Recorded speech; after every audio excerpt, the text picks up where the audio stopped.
Let's have a look at the runners in the mounting out, and we start with number 1, Mr. O'Kieran, Luke Nolan and Kieran Marr. Second up from a spell, and I can imagine, Rich, they would really prefer a little bit more sting out of the track. Look, I think his best advantage he gets is when he's out of tag at nice speed and then to relax. And he might get that today with laid-back Larry and the kind in the race, and he might get that same opportunity. I think the 2,000 metres, doesn't really pose any problems. He's second up. The blinkers have been coming off. I think just might help him relax a little bit. He wanted to go that little bit of keen the other day. Nice horse. One of the first of Chris Waller's runners is number 2 here in Opinions, been spec'd 17 into 15 and ran 22 seconds the last 400 metres last start. I think he's very much like the horse we saw in Melbourne today. Who shot the BOWMEN? Although he won the race, I think Chris wants to see something today to say, right, look out, he's getting fitter and he's getting better. I think if he can hit the line here, he'll be progressing in the right direction towards the big staying races. Another Chris Waller runner, number 3, HOYLONNY. 5 of his career wins have been right here. 5 of the 7 have been here at Rosehill. Forget last start, he went awful, but whether it was a heavy track or not, he didn't go any good at all. Awkward gate to overcome. He'll get back, he'll really charge to the line. We're hearing a minor protest at Flemington, 4th versus 3rd. 4th versus 3rd. 1, 2, 8 and 5 across the line there. 1, 2, 8 and 5 across the line. 4th versus 3rd. So hold all tickets there at Flemington for the Let's Alone. Number 4, here's your man, Chris Waller, Hughie Bowman. 3 runs back. This preparation have been terrific. It's getting close to the day. Well, look, last start, look, it was 4 weeks between runs, and I thought it was a shade disappointing on paper last start. He's drawn another bad gate, which makes it difficult for him, but geez, he's really tightened up since last start, and he'll improve again when he goes out next time out. I think you'll see a better run, particularly on this top of the ground. You might just see that turn of foot he's got. Can he turn the tables on number 5, Greatwood? Well, Greatwood is a very nice horse, no doubt. I think he's in progression the right way. He got away with Murder last start. Will he get away with it today? Well, laid-back Larry's a type of horse, if he doesn't lead, he won't put in. But this bloke, I reckon, will settle on a nice speed. Because he's a player again, he was very good winning the Premier's Cup. Mackay Diva's sister, number 6 here in AMISTAD, carrying the very famous colours. She's had 1 run back, and it was an eye-catcher. It was a very good run. Look, he got into a beautiful spot. James McDonald from Barrier 1 at Hawkesbury. It certainly advantaged horses that were somewhere near the speed, which he was last time out. And he should get the perfect run again here again this afternoon, AMISTAD. She's going well. She's progressed in the right way. And what she showed last preparation, Jace, she can sprint. And I think that with going up in distance, she's still got that about her. Great to see Larry Cassidy here in Sydney in a group race on number 7, Kingdoms. Well, put a line through his last start. It was embarrassing. His run was outstanding. He just had no luck whatsoever. He was given no luck. They didn't go hard, and although beaten 3 lengths, I thought his run was clearly the best in the race. The problem is he was racing against Epic and Billy Allcash and Tail and all. He's taken on a bit better opposition here this afternoon from an awkward gate. Another Chris Waller runner, Josh Parr, and has been really well supported since the opening market when it went up far too big of a price. Number 8, Lucky Chappy. Well, he never fired on that heavy ground last time out. A lot of high chaparrals don't like it. I think he's relaxed here, like more than him. Look at him throwing his head around. That's good for him. That means he's on the ball here this afternoon. If he's half asleep, you don't want to be on him. He's getting a little bit edgy here. He's still got a lift, though, to be really in the money here. Well, number 9, Celtic Prince, you go through his form. He's got a runner-up at Group 1 level in the Auckland Cup to a winner today. Who shot the BOWMEN? You know, I reckon the owners of Celtic Prince would have been excited to see who shot the BOWMEN win. Look, he was beaten comfortably against a few of these last time out. He's a far better horse, though, on firmer footing. I got him as a place chance here. I think he'll come into his own when he gets to the 1.5 miles from me on. The Queensland Cup winner over 2 miles, number 10, Iggy Pop. His run the other day was strong. He gets a nice barrier. I just think he lacks the class against a few of these. I know he was good up in Queensland. That was 2 mile. Perhaps when he gets to 2 mile, that might be his go. But, you know, he's certainly improved fitness-wise. He only had that little 6 weeks off and had a month's break. Number 11, Gallatin, the Group 2 Tulloch Stakes winner in the autumn. I think it's fair to say he just hasn't lived up to what I thought he was going to do early on in his prep. I know he's won a Group 2.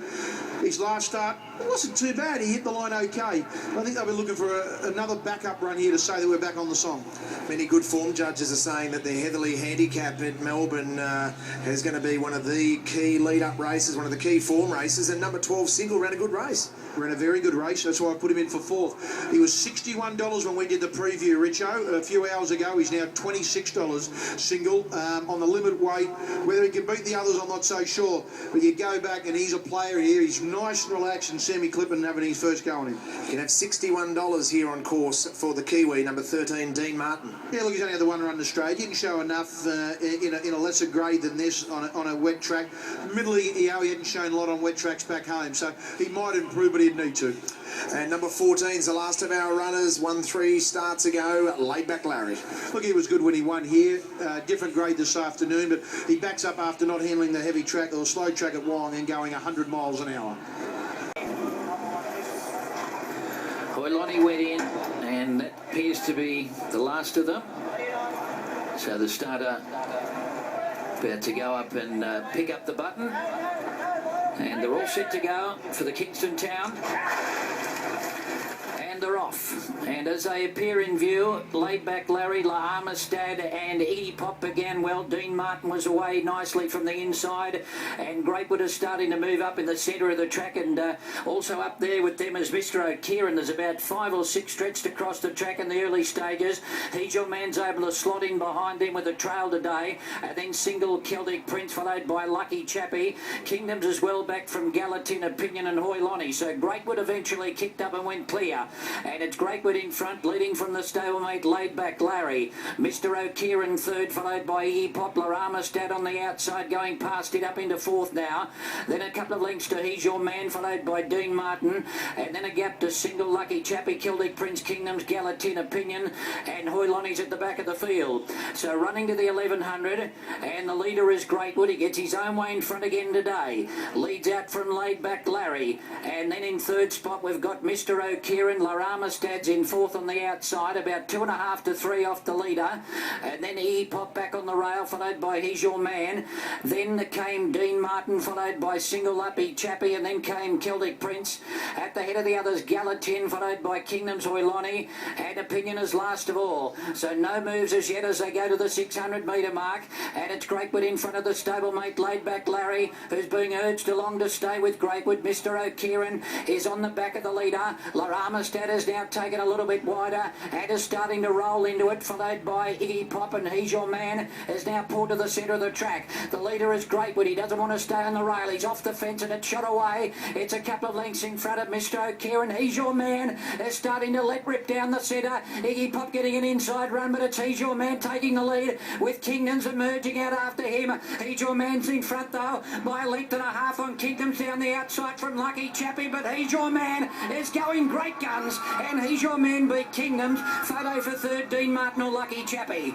Then in behind him, Iggy Pop, Mr. O'Kieran, HOYLONNY, followed by Opinion. Then AMISTAD, followed by Celtic Prince, Gallatin Single. Greatwood dropped right out of it, and Laidback Larry finished a long last. Wow, a few bubbles have burst, a few bubbles have burst. Greatwood and AMISTAD, but He's Your Man showed back on top of the ground what he can do, and he really let down and raced away. Number 4, He's Your Man. Hugh BOWMEN for Chris Waller. The Queenslander, number 7, Kingdoms, flies. And a photo for third, maybe Lucky Chappy in front of Dean Martin, but there's nothing in that. Greatwood and AMISTAD, back to the drawing board. Well, Rich, you made the comment after the Premier's Cup that you did that He's Your Man, probably better 2 or 3 pairs back with a bit more cover. Well, Kathy, Hugh BOWMEN, take a bow. You will not see a better ride from a sticky gate than that. You will not see a better ride than that. He just let him roll out early, saw a spot, got in behind them, you know, it never interrupted the horse's momentum whatsoever, and he just settled perfectly where he was, come out at the right time, held on to him long enough, and when he let him go, he really accelerated quickly, and he was really strong in the finish. It was a terrific ride from Hughie. Yeah, he accelerated like a really promising horse. We know that the form was there in Europe. Richard Pegan, one of the owners, just comes near me. I know Neil Werrett's in the ownership as well, Rich, who, of course, has had a massive 24 hours with Black Caviar having a baby girl this morning. So, well, it's been a big 24 hours for some of the owners. Let's hear from the winning trainer, Chris Waller. Yeah, Dean